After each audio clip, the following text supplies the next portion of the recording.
October 24th, we are opening our intrepid live season of concerts with one of the really hundreds of miniatures by Sibelius. We, on this side of the pond, we don't quite realize that he wrote many works in addition to those 7 symphonies, kind of hundreds of short works for piano, for chamber orchestra, for strings, and the most famous of those miniatures, of course, is the work which I think very appropriately we're going to open our LSO Reborn Fall-Autumn 2020 season on October 24th, the Sibelius Andante Festivo for string orchestra. In that great Nordic tradition, Sibelius's Andante Festivo is one of those great artistic achievements that the beginnings of which could not be more practical, could not be more utilitarian. Andante Festivo was written as the result of a commission to celebrate you're going to love this, the 25th anniversary of a sawmill plywood factory in rural Finland. And the owner of this factory was a family business. It's actually so Midwestern in the most beautiful way, because you could see, this has happened actually in our own upper Midwest. The owner of this family business, the plywood factory, commissioned from the great Sibelius, and this is 1922, by which time Sibelius, not only in Finland but all over the world, is a musical household name. He commissioned from Mr. Sibelius a work. The original idea was that Sibelius was going to write this sprawling cantata extolling the virtues of sawmills and plywood factories, but Sibelius said, "I'm really sorry, I can write you one short piece."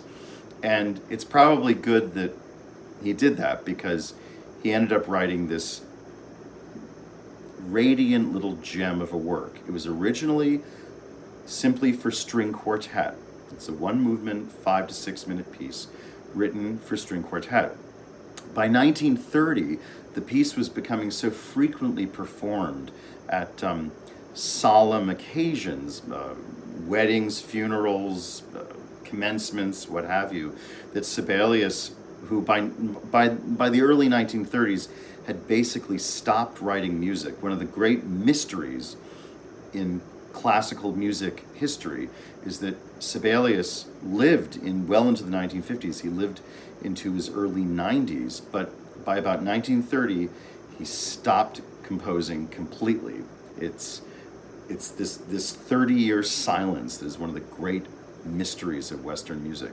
He lived in his beautiful, simple, but beautiful house deep in the forests of Finland, and he would receive guests from all over the world, and delight in his, I think he had 5 daughters and many grandchildren, and he would read and listen to the radio, and he would also tinker with works he'd already written. So in 1930, he arranged his Andante Festivo into a 1-movement work for string orchestra.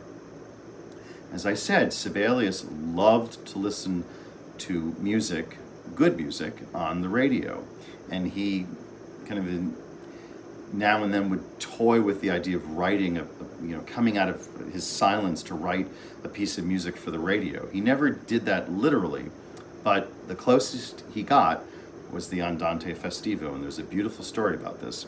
In 1935, which was the year of Sibelius's 70th birthday, it turned out that, for separate reasons, the New York Philharmonic, which then gave nationally broadcast concerts every weekend across North America, polled its listeners via a magazine. It asked them to fill out a survey and send it back to the New York Philharmonic, telling the Philharmonic answering the very simple question, who was their favorite composer? Their favorite composer, living or dead. And the majority of radio listeners to the New York Philharmonic answered in a solid majority that their favorite composer of all time was Sibelius. even more than Beethoven or Tchaikovsky, Sibelius was their very favorite. This, as you can imagine, brought a smile to the face of our now septuagenarian genius composer living quietly in his home deep in the Finnish forests. And a few years later, in 1939, it was time for the World's Fair to be held in New York. Looking back, the idea of a World's Fair in 1939, with all that would soon be happening all over Europe. It really already was, which was one of the reasons why they had the World's Fair in New York. Anyway, Sibelius was asked to somehow make a contribution to the Finnish Pavilion at the World's Fair in New York. And what he did was something so beautifully novel. Sibelius decided for this occasion he would just once emerge from retirement as a conductor. He had not only stopped composing by 1930, he'd also stopped conducting. Sibelius was a very active, busy conductor, especially of his own music. Just once, he came out of retirement. He was driven to the rehearsal studios of the Finnish National Radio Orchestra, the Finnish Radio Symphony in Helsinki, and rehearsed and then conducted what was not only recorded, put on shellac, but was a live relay to the New York World's Fair on January 1st, 1939, New Year's Day, 1939, as Jean Sibelius's personal gift to the people of America.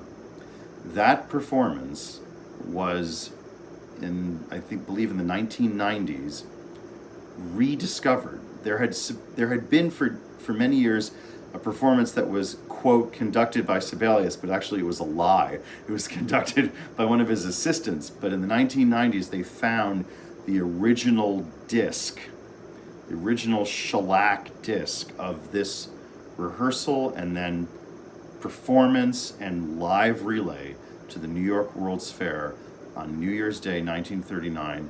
This, my friends, really is a musical treasure. Jean Sibelius himself, the grand old man, coming out of retirement, emerging from his silence to conduct one beautiful little performance with the Finnish Radio Symphony Orchestra, his Andante